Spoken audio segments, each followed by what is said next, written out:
This is Software Engineering Radio, the podcast for professional developers on the web at se-radio.net. SE Radio is brought to you by the IEEE Computer Society and by IEEE Software Magazine. Online at computer.org/software. Hi everyone, I'm Priyanka Raghun for Software Engineering Radio. Today I'm chatting with Han Yuan, who has more than 2 decades of experience in guiding high-growth, high-scale organizations for better growth, having been employed at various companies that are as small as 25 people to Fortune 500 companies, unicorn-class startups, and organizations in between. Han has personally initiated over half a dozen reorganizations, impacting hundreds of individuals, and has been a participant of various restructuring efforts and hence the right guest to help us understand the topic of reorganizations. We will try breaking down the reason and intentions behind reorgs, and hopefully having someone like Han tell us what happens behind the scenes will make us more enlightened, I hope. So welcome to the show, Han. I'm excited to be here. It's going to be a fun topic. Okay, so let's jump right in. And the first question I wanted to ask you is, how do you define a reorg and what is the reason why a company or companies go for a reorg? I define a reorg as any kind of shuffling of roles and responsibilities that impact, at least more than 2 groups. I think if you shuffle a group around within a team, it sort of doesn't count. Like, hey, Priyanka, I'm going to promote you to a technical lead. But if you have 2 teams and their roles are changing, I consider that to be a reorg. And of course, depending on the scale of the reorg, things can be more complex accordingly. In terms of the reasons, I've thought about this deeply. I think there are potentially a lot of reasons, but there are sort of the 5 mainstream reasons that I can come up with. The first one is operational efficiency. As you become a bigger and bigger company, eventually you'll find that the way you're structured might be slowing you down. And so it's sort of like in technology and software, we have similar issues, right? Imagine you wrote a piece of software, you're hosting it, but it's just not efficient because of the way it works. It could be a monolith. You need to deploy the whole code at once. It's impacting your CI/CD pipeline. It's fundamentally inefficient. And you could potentially increase, hosting spend, or potentially hire a lot more people to do the same thing. Or potentially you could rewrite it so that the operating costs and the hosting costs are lower. And similarly, sometimes companies run into the same issue where the way we do work is inefficient. And so they'll rethink hey, how do we reorganize the assets that we have to be able to do the same work with less money? Related to that is just straight up financial health. For most software companies, human resources cost is the number one cost. And so in order to dramatically impact, financial health in a positive way, in cases where spend is too high, that's where layoffs occur. When you have a layoff, you're effectively sort of doing the same thing, right? You're saying, hey, we need to continue doing the same things, but with fewer people. And so now all of a sudden you have fewer people. You have a bunch of empty seats. What are the roles that need to be filled? You could have a strategic shift. You're entering new markets. You could be, divesting new markets. In those cases, you might need people of new skills that were different than the folks that you had. One of the more famous stories that, many folks I'm sure on your program are aware of is when Netflix moved to the cloud, they had a bunch of data center folks and they decided to let them go because the data center folks had a skill set that was very, very different than the cloud engineering operations that Netflix is well known for today. That was a major strategic shift that ultimately helped them move into streaming in a very, very aggressive way. You could have M&A, 2 companies join, and as a result, there could be duplication of roles. So again, reshuffling. And sometimes you just have external changes. COVID, for example. When COVID hit, a lot of companies panicked. They laid off a bunch of people. Then all of a sudden, business is awesome, and they hired a bunch of people. Right? That's an external change. I do think things like technological shifts, like generative AI, could have a huge impact. A very specific example, you got to wonder how companies like Stack Overflow are going to survive in this new world.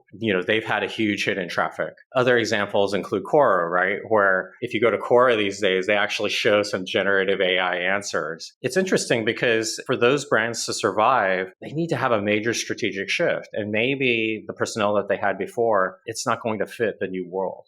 Now, there are a couple of other things that I think folks sometimes dream up. a new leader gets hired, like a fancy VP, and they're like, I want to put my stamp on the organization, and I'm just going to reorg a bunch of people so that looks good on my performance review. I'm not going to say that doesn't happen, but that's not usually a mainstream case. In other cases, you could have somebody who, wants to bring in past coworkers and things like that, and so they need to clear room. That does happen as well. I would consider them somewhat fringe cases that, generally do not impact folks beyond senior leadership. That's really fantastic. So what really piqued my interest from what you just now said was also, is there another case where I'm thinking about, I guess it's similar to the strategic intent that you said. So foresight. Sometimes I don't understand this. I've had cases in the past, examples where I've been part of an organization where there's this fantastic research team which is doing really cutting edge research, and then suddenly one day that unit is just shut down. The reasoning is, of course, they don't really give you very many reasons to everyone, but do you have some take on that? Does foresight play also a very big role in this, or is that also would you say pretty low in the ranking of why you would do a reorg? What do you mean by foresight? You feel there is this cutting edge research, that's what I'm saying, that someone's working on, maybe like this generative AI. But then at some point, everybody's thinking, this is this cool team that's doing this really awesome work. And then the team is just shut down, So I just want to know about that kind of cases. Why does that kind of a thing happen? Because they seem like these shining stars that, nothing can touch, and then they're also affected by it. It's funny you should ask, because that happened to me before. I used to be the head of engineering for the eBay equivalent of Google X. So it was like a big incubator inside eBay Inc. before eBay and PayPal split. So I know this problem really well. I'll tell you why it happens. I think for businesses, ultimately, whether or not a group is effective comes down to three things. Is your team helping the company make money? Is your team helping the company save money? Or is your team helping the company save time? And I think the innovation teams that you're describing, they typically have a very finite window to be able to generate, significant results. The problem is that when economic headwinds come, that window starts to shrink dramatically.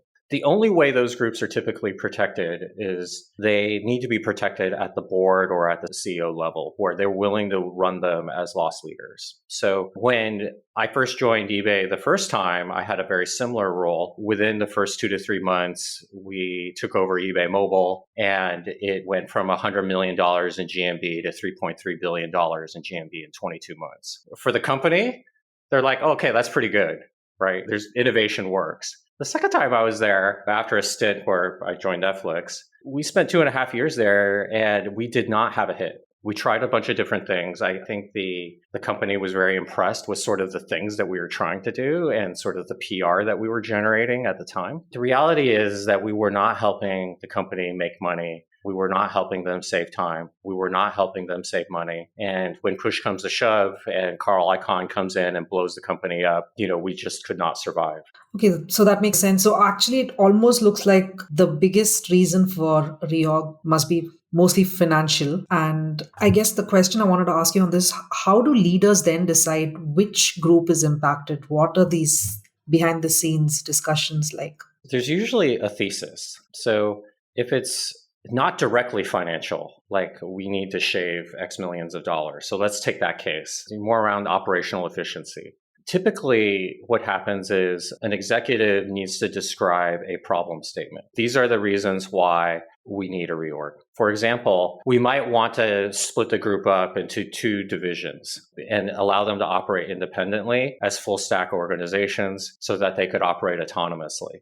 And today, it's all mixed up. Maybe you have a head of engineering and a head of product, and they have 2 silos, right? And so now you need to mix it. But the intention is to allow 2 product lines to run simultaneously. That is a problem statement. You design a solution to solve that, right? Like, what would success look like in that environment? What are the missing pieces? And then you start shuffling people around on paper without people knowing. That's how that conversation typically starts. The financial conversation is, I think, typically started with just a number. And then when that happens, it goes down to the next level, which is, what does the departmental level spend? And there may be benchmarks around what the industry is spending, especially if you're publicly traded. R&D, for example, if you're publicly traded, R&D spend is something that folks really look at very carefully around comparables. So if you're, say, a technology marketplace, you might be expected to have R&D as a function of spend to be somewhere around 15%. If you're, say, an infrastructure company like Snowflake, you might be given a lot more leeway in terms of spend. And so you could have now 30 or 40%. But some of these may be guided by external investor pressures, and you have to hit that number. From there,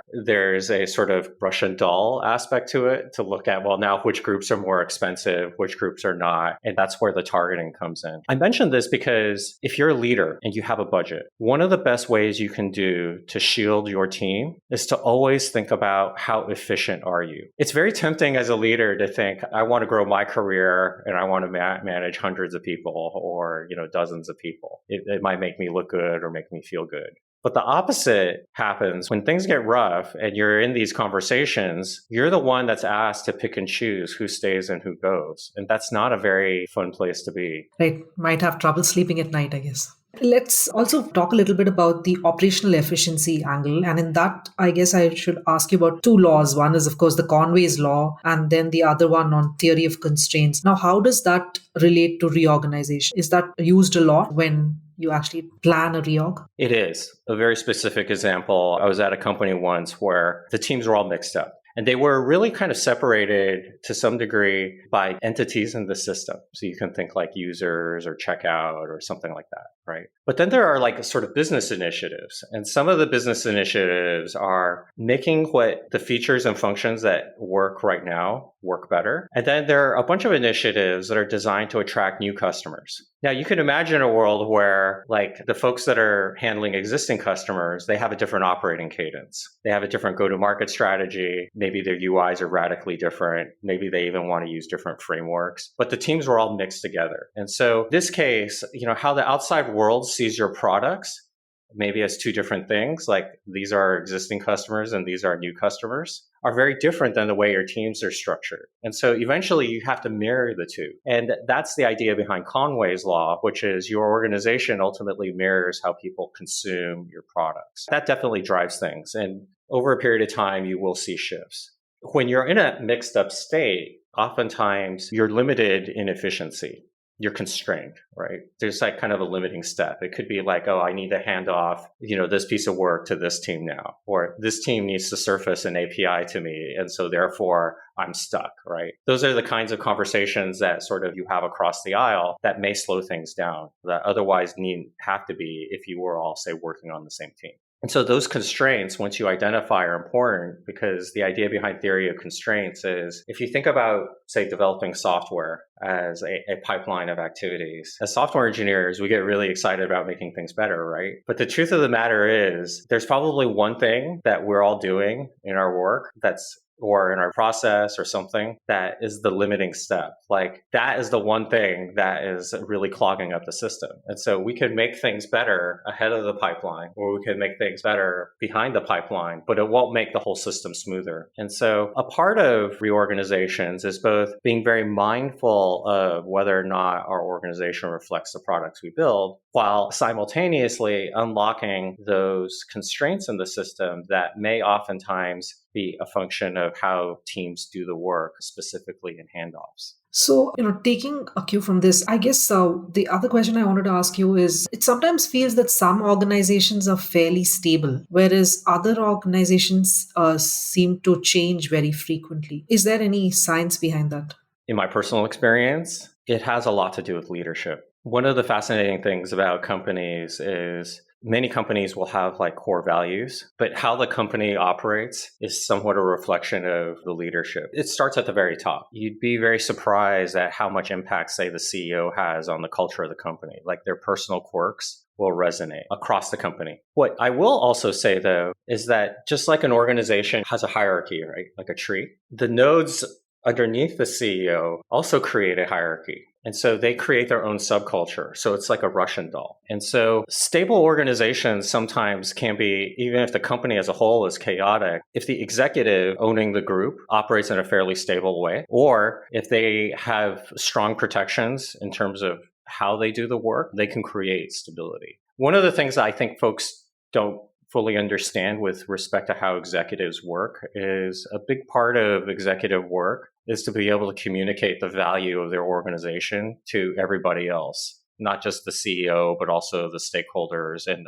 all of the middle managers. When you've done a good job explaining the relevance of your organization, how you're utilized, how effectively you're managing spend, how you're helping the company make money, or save time, you have a much better chance of creating stability for your organization. And so for experienced leaders, this is a top of mind issue all the time. Because there's two kinds of reorgs, right? There's you, let's say you're head of engineering, and you're like, I want engineering to work better, so now I'm just going to mess with things. There's a totally different scenario, which is outside forces saying, hey, you need to change. You forcing that change, be it financial or whatever reason, you have to have the mechanisms to justify that. Okay, so then in that case, I think it'll be a perfect segue to understand a little bit about the organizational behavior. So there are some questions I wanted to ask you in this regard. So why is it that it appears like there are some people who are in the know of this reorganization and some are not? So what's the kind of pros and cons of, say, the company or the organization letting people know that a restructuring is going to happen? Could you maybe explain that with maybe an example? I've done it all ways. My personal preference is to give people visibility that a restructuring is going to happen. At the very high level, give them some guardrails around when it's going to happen. I think people can take bad news if it's expected. I also think that cases where there's going to be a serious systemic shock, I think the right thing to do is to give people the agency to potentially be able to look for other work. Because a lot of times individuals know that they are underperforming. And to give the opportunity for the underperformers to self-select out, I would argue is financially beneficial for the company because you don't need to pay severance as well. And so I think in that case, it's a win-win. The downside is that if you do not have your ducks in a row and you do not execute this fast, so let's say like, hey, we're going to do a reorg and it'll be finished, February of next year. What a disaster, right? Everybody's going to be paralyzed. They're going to be worried. Nobody's going to be working. It's no good, right? So you want to be organized before you let people know. And you need to have a process in mind around how you're going to execute it. Once you have the transparency, you can bring people over the curtain and discuss this. In terms of people who are typically in the know, I would say they have two qualities. One is they have visibility in the chain of executive leadership. And that's really important because if I don't know who you are, I don't know how to bring you under the curtain. Or if somebody else doesn't know who you are, they don't know how to seek your advice. The other piece that is critical is somebody who has insight into the quality of the work of other people. So there are certain individuals that are more accessible in this regard. You'll find that program managers oftentimes are brought onto the loop, even junior program managers. And the reason is because they interact with a lot of people and they have visibility into the contributions of those individuals. Managers, of course, are brought into the loop. You'll strangely find is that sometimes middle managers, especially managers of managers, like directors and things like that, they're not brought into the loop. The reason is because A, they could be impacted by, say, a RIF, and then B, many times they don't know how the work is actually done. For better or worse, are ineffective, and they're basically a pass-through. It's fairly nuanced. A bonus would be the individual has to have discretion. There's certain individuals in the company that are known to be gossipers, and that will make things very, very difficult when you execute a reorg. Oh, so what are the sort of best practices that you've seen in your various roles conducting a reorg? What's the best way to create a discussion about the reorganization with your leadership team coming from a CEO? The most successful reorgs really nail the why. They're very good at explaining why are we doing this down to each individual move that may be controversial. I think unsuccessful reorgs appear random. They appear arbitrary. They appear unfair. But if you play back those reasons, and maybe you have reasons too, right? Reorgs you've experienced. I think if you do the 5 why exercise, you'll realize that actually you don't understand why. Why was that innovation team let go? Which was one of your earlier questions, right?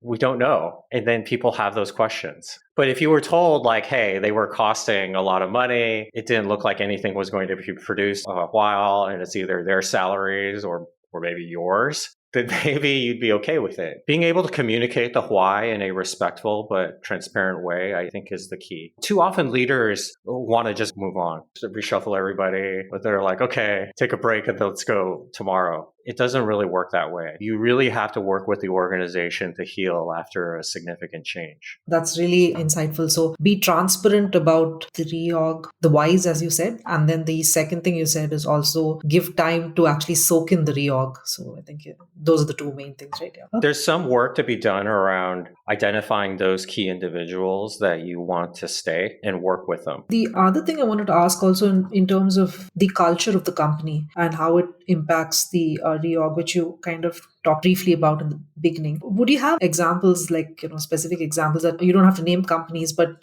where the culture, really helped the reorganization and it went well? Or maybe it would also be nice if it's maybe linked to some countries, like if you're from Bhutan, where they have this happiness index or something. Is a reorg better in a country like that than say, I don't know, any other country? I'm not naming anything else, but yeah, that's what I wanted to ask there. I think the best example is Netflix. For context for your listeners, I was at Netflix circa 2010, 2011. I was in charge of the mobile efforts at the time, which was very nascent at the company. So I helped lead the teams that built many of the mobile products today. And we also played a role in evolving Chromecast and things like that with Google Direct. So I was there for a while. The period of time that I was there was some of the most hectic times ever. Carl Icahn tried to break up Netflix too. The company tried to split itself from DVD and streaming. There was also a big price change at the time, the first that it was ever done. And so there were, massive subscriber discontent and cancellations. We also launched in 32 countries in Latin America and then UK and Ireland. And then finally, this is all old news, but during that time, we also went into original content. That was all happened in the 15 months that I was there. Okay. So there's a lot of change, right? A lot of systemic pressures. I remember there was an organization that made a mistake in one of our country launches, and 100 people lost their jobs after one of the country launches out of nowhere. What's interesting about Netflix is it was totally normal. Like, nobody was panicked. People just expected it. And the reason is because Netflix has this very complex culture deck, which they share with everybody. And they really talk about how they don't view employees as part of a family. They view them as part of a team. And they're very clinical in terms of how they make personnel decisions. And so when you join the company, you know this. For many times during my time there, and the company was, at times we didn't have enough office space. And so I did not have a cube. So I sat in the hallway with a portable desk. But occasionally the janitor would move my desk. I tell you this story because every time the janitor moved my desk, people assumed I got fired. And so when they would see me walking around the halls, they're like, I can't believe you're still here. I'm like, I'm still here. I'm doing a great job. They wouldn't fire me. But it's just part of the culture. And so if you happen to be in that culture where change is normalized, people are okay with it. And they did an amazing job of allowing those people who are okay with, pretty dramatic change to be able to just slough that off. Counterexample is Google. So I've never worked at Google, but Google did some pretty big changes this year. I know a lot of people who worked at Google. And when you join Google for the last 10, 15, 20 years, it's effectively getting tenure at, a university. People expect it to be lifelong employment. And so the idea of layoffs or the idea of your friends getting laid off is such an anathema that folks at Google are really struggling today. And it's because the way the culture was centered historically versus the reality of what they had to do is jarring. And of course, leadership has changed, right, across time. This is no longer Larry and Sergey's company. But, that cultural shift has to be managed in a way that is not so jarring. You could also make the argument you need to pull the Band-Aid at some point. It's going to have a huge impact in terms of how your organization evolves. And so a lot of this homework in terms of what happens after reorg is probably already laid bare in the foundations of the culture and values of your company. That's, I think, two very good examples. I think you've driven home the point very. So thank you for that. And I think now we can segue a little bit into, say, software and reorg, like how you would, say, build software and reorgs. Do they play a part? So a lot of questions are coming from that. The first thing is I wanted to ask is, in terms of certain companies, sometimes you have like a product function and an engineering function which is separate, but sometimes they get combined into one function, like chief product and technology officer. So what are the pros and cons of having this approach? The biggest pro is that you have one person who owns both sides. This concept is really important because if you think about it from a product person or an engineering person's head, they create moral hazards for each other. So let me explain. Let's say you're the head of product and I'm the head of engineering. And I tell you, hey, we should stop building all features because we need to break up our monolith into a microservices platform and it will take 5 years. As the head of product, you're going to be pretty upset about that, right? Because this is impacting your ability to evolve the business, so on and so forth, right? If the organization lets me have its way, then what are you going to do for the next 5 years? The flip side happens. So from an engineering perspective, I think that we deal with this all the time where the product person says, you say, it's going to take like 2 months. And the product person says, ship it in 3 weeks, cut a bunch of corners, just do it. Well, guess what? Who gets the sev calls in the middle of the night when things are not going right? Customers are complaining. Not the product manager, the engineers do. And so these types of trade-offs are oftentimes best managed if there is one person managing them. And if you have to reconcile that at the CEO level, who also has to run, sales, marketing, operations, so on and so forth, they're just going to be too split-headed. Those are great examples when you might want to put it in one person. The downside is that the person you hire becomes very critical. They might be more of an engineer or more of a product person, and so they will have biases. And then the second thing is that they may be weak in the domain. I, for example, have held product and technology roles simultaneously. But generally speaking, I do not take on those roles if I don't have expertise on the product side. So as an example, I've been approached for work in healthcare. I don't know anything about healthcare, and I'm too scared as the head of product to make a bad decision about a healthcare product decision. So I think in those cases, you really need a domain expert. So those are some examples where there may be reasons why you can't even do it, and there are reasons why you might want to combine them. The final thing is that combined roles, hiring that head typically is very difficult. So if you speak to executive recruiting firms, it represents somewhere between 2 to 5% of their searches. It has been increasing in the last 2 to 5 years. And so I think from an industry perspective, what you'll find is there's going to be more demand for those individuals. So those searches are increasing, but they're still a fairly low percentage, like probably under 10%, even in 2023. The next one I wanted to ask is to dive a little bit more into this, say the structuring. I've been in teams where you're actually split by, say, components, entities, or libraries, or even domains that you work on. Is that a good way of doing restructuring? The entity model, I think, works for fairly stable situations. Oftentimes, you do need that entity model anyway, because if everybody does everything, then nobody owns anything. So that's very useful. The challenge with the entity model comes when there's a lot of entropy happening in the system. And because what you'll also find is, some initiatives might be cross-cutting across many entities. So for example, the user entity. The user entity might be a classic example of a limiting factor, right? Everybody wants to get onto the user entity's roadmap. And so if the user entity is affiliated with one initiative or another, say like the marketing team owns the user entity, then they're going to block out effectively every other person's request to that entity. So, how you organize initiatives is really important. If entities are completely disassociated with initiatives or user journeys, you'll oftentimes have problems because you'll find that those user journeys are going to be either be broken or you're going to work around them. So, for your listeners, like a user journey might be the acquisition flow. What happens when the person goes from the visitor site, signs up, and then does their first transaction? If the visitor site and the sign up is disconnected from the first transaction, then every time you want to acquire customers, right? Every time you need to make a change to the teams that's doing the first transaction, you have to get on their roadmap.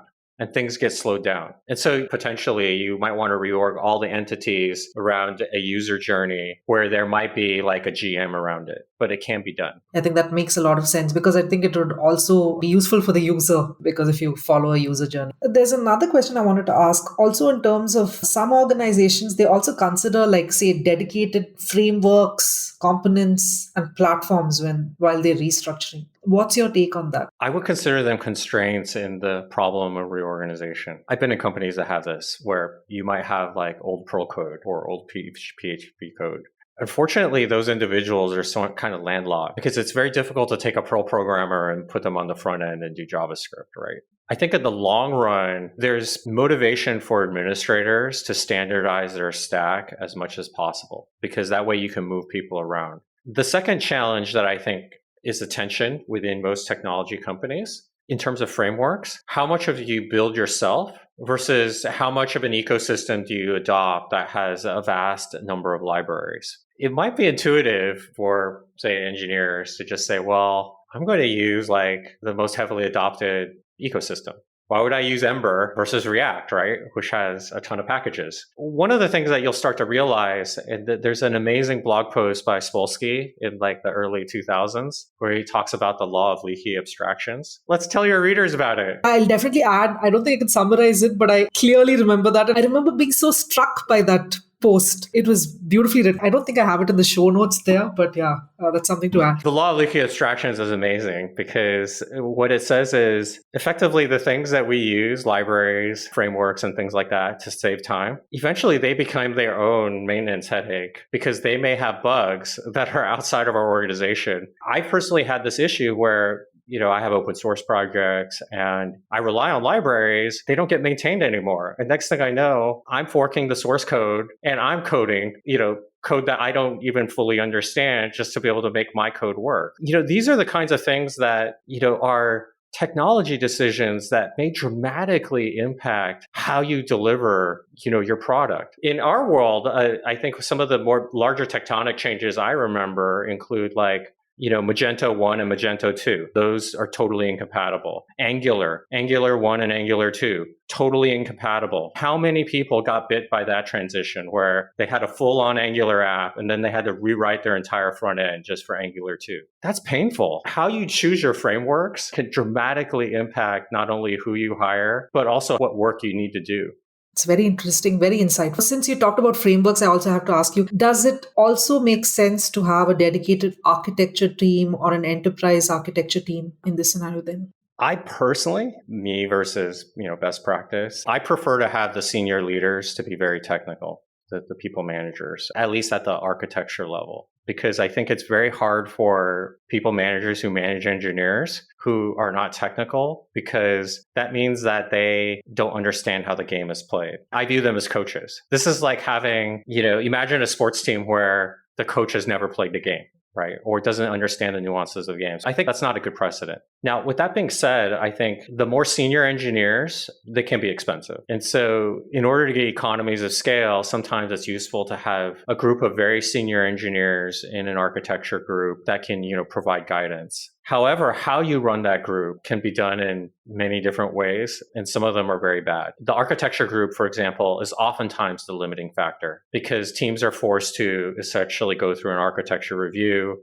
The calendar is backed up and all of a sudden software is not shipped. That's not good, right? As a leader and as somebody looking at the structure of the organization, you have to make sure that the architecture group itself does not become a limiting factor.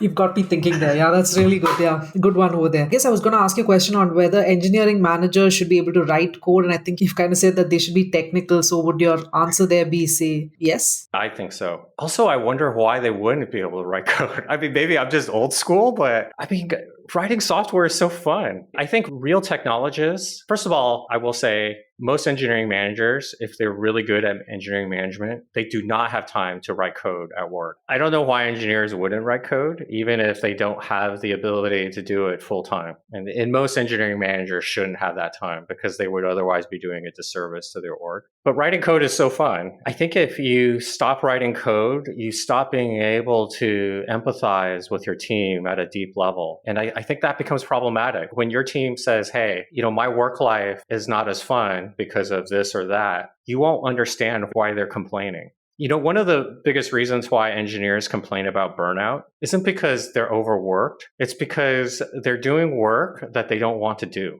Most software engineers have had this experience where they're in this flow, right? They're coding and it's working and they're coding. Nobody gets burned out when they're having fun. You have to have the ability to empathize with your team at that level, at a very deep level. I'll ask you now the other roles which we usually see, which is to do with what's the difference between, say, project manager, a scrum master, a program manager, or sometimes you have a product operations specialist. I think prior to the early 2000s, most projects were actually run by engineering managers. So effectively, the Scrum Master, or what we call Scrum Masters these days, is the engineering manager. They would figure out who does what and then say, this is when things are due. I think that has shifted dramatically. I think one of the big reasons is because the industry doesn't have real tools to bring up engineering managers. And so engineering managers oftentimes are particularly good at driving deliverables. And so the engineering manager role has been marginalized, and this has now propped up multiple different roles. Generally speaking, I think a lot of the things that you talk, like the different titles, they're somewhat synonymous, which is either getting the team to do something or coordinating efforts between different teams. They can be important. I think you'll find that the most efficient organizations actually still run in a way where the engineering managers are the ones that are responsible for delivery. I found that organizations that have a lot of non-engineering folks responsible for delivery, they can be rather bloated. Okay, so I'll step back one level higher because I want to ask you a question also about what are the different ways in which a company can structure, say, the security teams, like between corporate IT and the platforms. And sometimes I also see that in many organizations, the IT or the CISO, they report to the office of the CFO. So could you explain? IT versus AppSec. Let's start with that one. The problem with AppSec reporting into traditional security is that AppSec engineers are much closer to software engineering. And so in order to get the best result, a lot of folks decide to embed application security within infrastructure teams. I think that's a very common modality, but it can be a fight because if an HR perspective, it's weird. You're like, why is there a security person here when all the security people should be here? And so that's where you see that tension. But I think you'll find that most heads of engineering would prefer to have AppSec in-house, and then hopefully also make sure that AppSec is not one person's job. So hopefully AppSec is advocacy and that AppSec is everybody's job. And so that we build security into the code up front versus trying to QA it out on the back end. That's just not going to work. With regards to why IT sometimes moves into the office of the CFO, as the company matures, especially say in the US where compliance becomes very important, IT becomes more of a compliance exercise than an audit exercise. And so you'll find that the typical IT checklist, like how do you offboard the employees? How do you onboard the employees? So on and so forth. That sort of like checklist activity feels more like accounting. And so they end up effectively in the accounting realm. As a person who has managed IT before, I will also tell you that IT struggles getting managed by a head of engineering. The head of engineering is typically interested in building things, running a business. They're not really interested figuring out whether or not what the new MacBook replacement policy is for the company or whether or not we should renew our G Suite license. It's such a big task switch, even though it's all related to computers. There's a third thing, though, that is in the middle. And this is where things get complicated, which is oftentimes you have internal applications. And whether or not internal applications should be part of engineering or the office of the CFO, this is where things get very messy. What happens to the data warehouse? The finance folks oftentimes need the data warehouse to reconcile their books. You do not know how much the company has made without deep integration into the data pipeline into production. Salesforce integration is a constant problem for many people. Does Salesforce and Salesforce integration live in engineering or in the office of the CFO?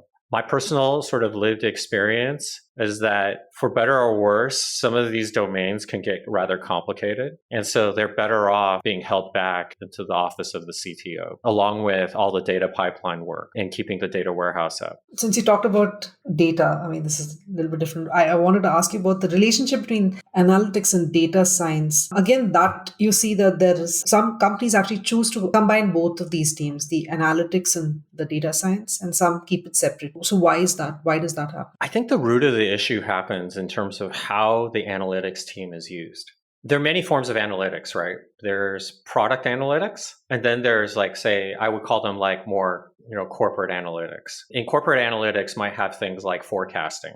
as part of their workload. They're pretty different workloads. But product analytics becomes really problematic because the reality is data scientists actually do a ton of product analytics themselves. If you look at their typical data science pipeline, the first part is sorting the data, right? And then they have to clean the data, and then they have to augment the data, and then they have to look at the data, right? A large part of their work is deeply understanding the data. And that can be augmented by, folks that are actually in the analytics space. That frees up your data scientists to actually, think about, building the models themselves. I would consider to be related, but quite different. So they're very complementary. The challenge is that if you just strictly look at analytics, there's a bunch of iron that the analytics teams use, regardless of your product analytics or corporate analytics. Like you might need like a star schema, or you might all own a data warehouse. And so now things get tricky again between, say, engineering and some other function, because who owns,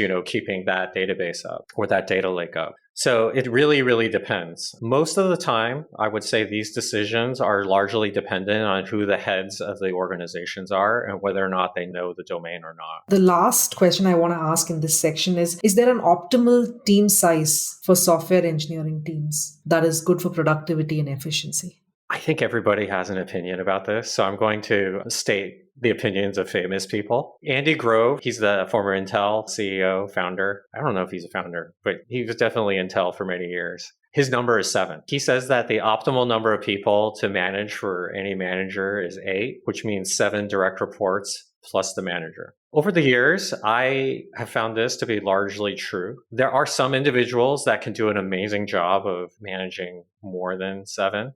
There's maybe a question as to why it might be true. My personal theory, having read research papers on human performance and short-term memory, it turns out short-term memory for humans is 7 chunks. This is also why in some countries like the US, phone numbers are 7. It's like an area code plus 7 digits. Back in the old days, people used to memorize phone numbers.